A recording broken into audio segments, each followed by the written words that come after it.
అంగన్వాడీ ఉద్యోగుల సమస్యలపై ప్రభుత్వం స్పందించాలని డిమాండ్ చేస్తూ కలెక్టర్ కార్యాలయం వద్ద అంగన్వాడీ శాఖలోని ఉద్యోగులు చేస్తున్న రిలే నిరాహార దీక్షలు బుధవారం కూడా కొనసాగాయి.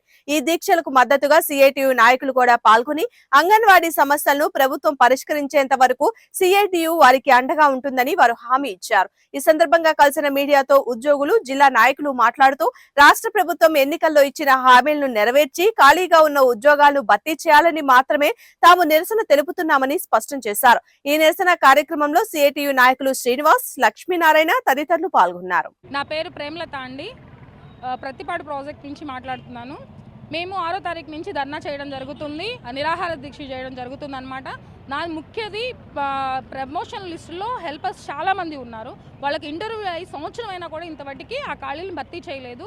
అలానే టీచర్ పోస్టుల్లో కూడా చాలామంది ఉన్నారు కాబట్టి అది వెంటనే భర్తీ చేస్తే ఆ అంగన్వాడీ సెంటర్ అనేది జరిగిపోతూ ఉంది. పి దీప్తి మనోజ, అంగన్వాడీ జిల్లా ప్రధాన కార్యదర్శి.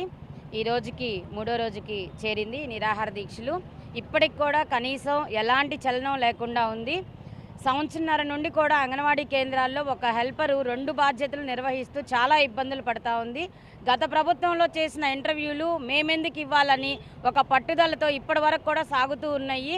ఇంకా కూడా మా మీద రాజకీయ వేధింపులు ఈ హెల్పర్స్ ప్రమోషన్ విషయంలో చాలా ఉన్నాయి. ఈ రాజకీయ వేధింపులు, అధికార వేధింపులు తగ్గాలని చెప్పేసి మేము డిమాండ్ చేస్తూ ఉన్నాం. ఇప్పటికైనా మా జిల్లాలో పోస్టులు ఈ సంవత్సరన్నర కాలంలో